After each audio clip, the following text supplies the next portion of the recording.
could see myself inside of them. Young kids with an AK-47.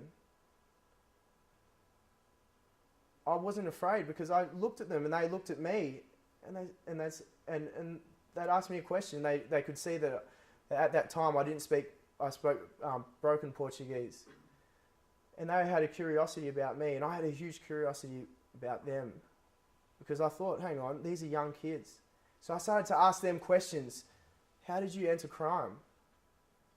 How does it all work? And that's when they started to tell me things. I met a young, at the time, a 15-year-old. He was 15 at the time. His name, cabeça in Portuguese, which means head, because he has a large head.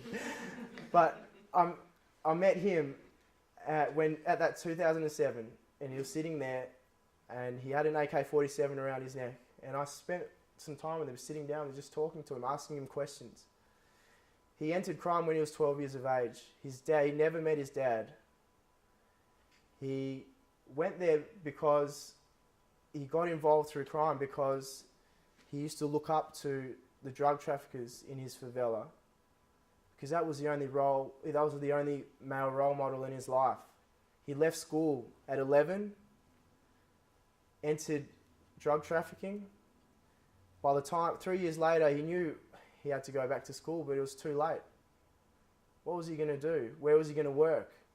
Money is the minimum salary in in Brazil is not enough. And I looked at him and I thought, gee, it can happen so quick. So I felt that parallel for me as a young child, yearning for my identity, and lucky I had a male role model in my life. Had my mum stayed there as a single mother, who knows what I could have been. Now I feel so connected to those. When I go back to the favelas in Rio de Janeiro, I feel so connected to those kids, because I see myself inside of them. And I decided from then on, from that 2007, that I would do whatever I can to make sure that more people hear about the reality. That brings me to the work that I've just started to do here with the BrazilFoundation. Now, I have a unique position here in Australia. I play an Australian sport. People can't define me. What do they call me? Australian or Brazilian or African? Am I white or black? Who knows? I could be Jamaican for all you know, but you can't define me. I'm in a unique position. I'm very connected to Australia. I play the Australian game, but I'm also Brazilian. There's a lot of mining going on now in Brazil. Hopefully, I have a lot of trust that Brazilians don't get exploited.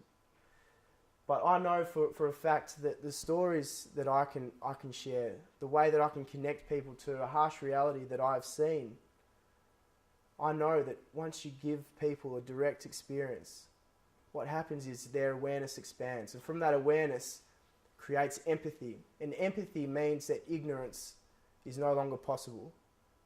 And that's what I plan to do. So I'm so grateful to be here tonight. I can't wait for the future. I don't even know what it holds, and that's the most beautiful thing. It's like a film. If you knew what the end of the film was, you wouldn't go to it. And I know that this project here has fantastic potential. And I can guarantee you I'll be here all the way along, doing whatever I can. And football is not the limit for me, because I have a passion to make an impact in the country that I feel so connected to. Thank you.